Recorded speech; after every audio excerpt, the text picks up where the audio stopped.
ओम शांति। आदि रत्न। इस पुस्तक में आज हम पढ़ेंगे बड़ों का सम्मान। इस विषय पर दिल्ली की प्रभारी ब्रह्मा कुमारी पुष्पा बहन दादी ऑलराउंडर के बारे में अपने अनुभव इस प्रकार सुनाती है। तो चलिए आज हम इसे पढ़ते हैं। दादी अलर्ट एक्टिव थी। दादी के कमरे के अंदर बाथरूम नहीं था, बरामदे में जाना पड़ता था। हम कई बार कहते थे तो कहती थी, फिर क्या हुआ, हम तो शुरू से ऐसे ही यज्ञ में रहे हैं। दादी की आयु जब और बढ़ी और सभी इस बारे में कहने लगे तो दादी ने कहा, बड़ी दादी की आज्ञा होगी तो बनाएंगे। फिर एक बार जब दादी प्रकाशमणि पांडव भवन में आई थी, तब दादी ने उनको सब बात बताकर उनसे अनुमति ली। कोई भी बात होती थी तो बड़ी दादी से पूछकर करती थी। इस प्रकार खुद बड़ी होते भी बड़ी दादी का इतना सम्मान करती थी। दादी पत्र द्वारा सारा समाचार मधुबन भेजती थी। मधुबन से कम्युनिकेशन बहुत अच्छा रखती थी। क्या खरीदारी की, कौन मेहमान आया, क्या सेवा हुई, आदि आदि सब समाचार उस पत्र में विस्तार से लिखती थी। सीजन का कोई भी पहला फल आता तो पहले मधुबन भेजती, बाद में खुद स्वीकार करती। सेंटर पर भोग लगाने के लिए खर्चा मिलता था तो उस पैसे में से भी मधुबन के लिए पैसा बचा लेती थी। हमको भी ऐसा ही सिखाती थी। सादगी के साथ अथॉरिटी। दादी बहुत सादगी वाली थी।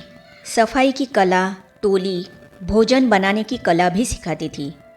बचत सिखाती थी। जब कभी फ़ोटो खींचने के लिए हम कैमरा निकालते थे तो कहती थी, यह माया है, यह तुमको चक पहन रही है। सब्ज़ी काटने के बाद कई सारे पत्ते निकाल कर दिखाती थी जो फेंक दिए होते थे। अनाज सफाई खुद बैठकर कराती थी, सिखाती थी। उनकी चाल साधारण नहीं थी, ऐसा लगता था कोई महाराजा चल रहा है। दादी का प्रशासन बहुत शक्तिशाली था। किसी स्कूल कॉलेज के प्रिंसिपल की तरह अनुशासन में रहती थी। एकदम सीधी चलती थी, झुककर नहीं। दादी के सबके प्रति समान दृष्टि थी। व्यक्तित्व बड़ा आकर्षक था। बड़े बड़े लोग आकर मिलते थे, संतुष्ट होकर जाते थे। महसूस करते थे एक माँ की पालना मिली है। उनका जगत माता का रूप भी था तो रूहानी टीचर का भी। ज्ञान बड़ी अथॉरिटी से सुनाती थी। ज्ञान की गहराई में जाती थी। बेहद सेवा का बहुत शौक था। अजमल खां पार्क में जब मेला आयोजित किया तो कहती थी, ऐसा मेला करो जो सबसे सुंदर हो। अच्छे से अच्छा मेला होना चाहिए। पहले तो सारी दिल्ली के सेवा केंद्रों को दादी ऑलराउंडर ही संभालती थी। सुबह मुरली क्लास दादी गुलजार करवाती थी। दादी ऑलराउंडर बाद में सभी भाई बहनों से मिलती थी। सद्गुरुवार और रविवार को आधा घंटा क्लास कराती थी। अमृत पिलाती थी। दादी अथक बहुत थी। जब जवान कन्याएं थक जाती थी जाकर सो जाती थी, पर दादी इतनी आयु में भी हर समय कमरे में बैठी मिलती थी, सोई हुई नहीं। सुबह 4 बजे बाहर बरामदे में आ जाती थी। वहीं बैठकर बाबा को याद करती थी और सारा दिन हर एक आने जाने वालों पर ध्यान रखती थी। समय के साथ परिवर्तन। दादी खुद तकिए के नीचे दबाए हुए बिना प्रेस वाले कपड़े पहनती थी, पर समय के साथ साथ भी चलती थी। बाबा की और यज्ञ की रीति रस्म को ध्यान में रखती थी, परंतु सेवा, समय और वर्तमान की कुमारियों को देखकर कई नियमों में छूट भी देती थी। ऐसे नहीं कि कोई कुमारी इतना त्याग न कर सके तो ज़बरदस्ती उसे बोझिल किया जाए। जैसे मैं जब आई तो प्रेस वाले कपड़े पहनती थी। तकिए के नीचे रखे कपड़े मुझे पसंद नहीं थे। दादी ने युक्ति से कहा, तुम गठड़ी बांधकर कपड़े नीचे दे जाओ, मैं बाहर से प्रेस करवाकर ऊपर भिजवा दूंगी। गुप्त पालना देकर भी कुमारियों को संतुष्ट रखती थी और साथ साथ उनकी शक्ति के अनुसार त्याग का पाठ भी पढ़ाती थी। नब्ज देखने में प्रवीण।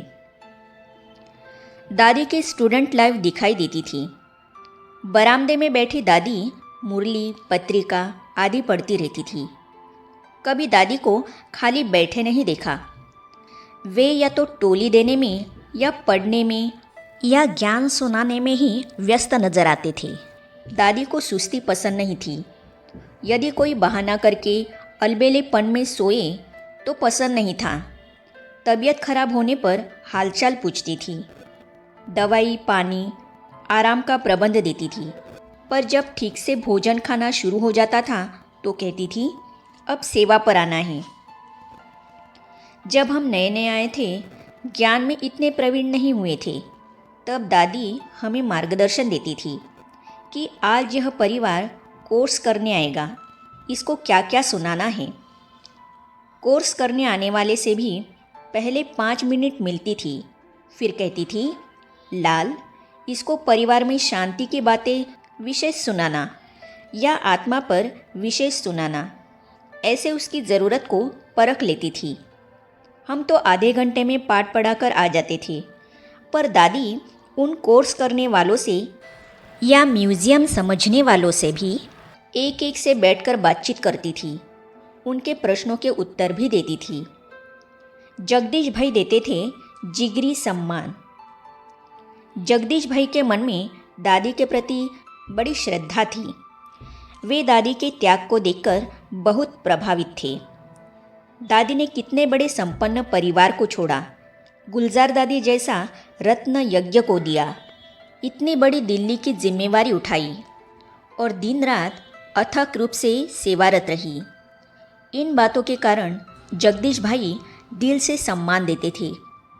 दादी को देखकर खुद खड़े हो जाते थे, नम्रतापूर्वक हाथ जोड़कर ओम शांति बोलते थे। दादी से बहुत अच्छी रूह रिहान करते थे और कहते थे, आपके मुख से सुनूंगा तो अच्छी तरह उसे लिख सकूंगा। दादी का भी जगदीश भाई प्रति बहुत स्नेह और विश्वास था कि मैं कोई भी बात इसे सुनाऊंगी तो यह जल्दी समझेगा। दिल की बात दादी जगदीश भाई को बुलाकर कर लेती थी। अंतिम घड़ी। जब मधुबन में 1993 में राजाओं का प्रोग्राम होने वाला था, दादी की तबीयत ठीक नहीं थी, पर मधुबन जाने की दिल थी। तब जगदीश भाई ने अपने साथ प्लेन के द्वारा मधुबन ले जाने का साहस दिखाया। दादी ने कार्यक्रम भी देखा और बीमारी की हालत में बाबा से भी मिली। फिर 1 मास ग्लोबल हॉस्पिटल में ट्रीटमेंट भी चली। फिर 23 नवंबर 1993 में 89 वर्ष की आयु में वही हॉस्पिटल में ही शरीर का त्याग कर बाप दादा की गोद में समा गई। मेरे जीवन का तो आधार थी दादी। भले ही आयु और तबीयत को देखते हुए उनका जाना कोई आश्चर्य की बात नहीं थी, परंतु फिर भी खालीपन महसूस हुआ। गुलजार दादी का साथ होने के कारण हमें बहुत अकेलापन तो नहीं लगा, पर ऑलराउंडर दादी के होते जो हम निश्चिंत रहते थे, वो निश्चिंतता चली गई। दादी ऑलराउंडर के होते हमें ऐसा लगता था कि हम बच्चे हैं और मौज में रह रहे हैं। आगे हम पढ़ेंगे आदि रत्न दादी ध्यानी जी के लौकिक और अलौकिक जीवन की कहानी। तो इसे हम पढ़ेंगे अगली कड़ी में।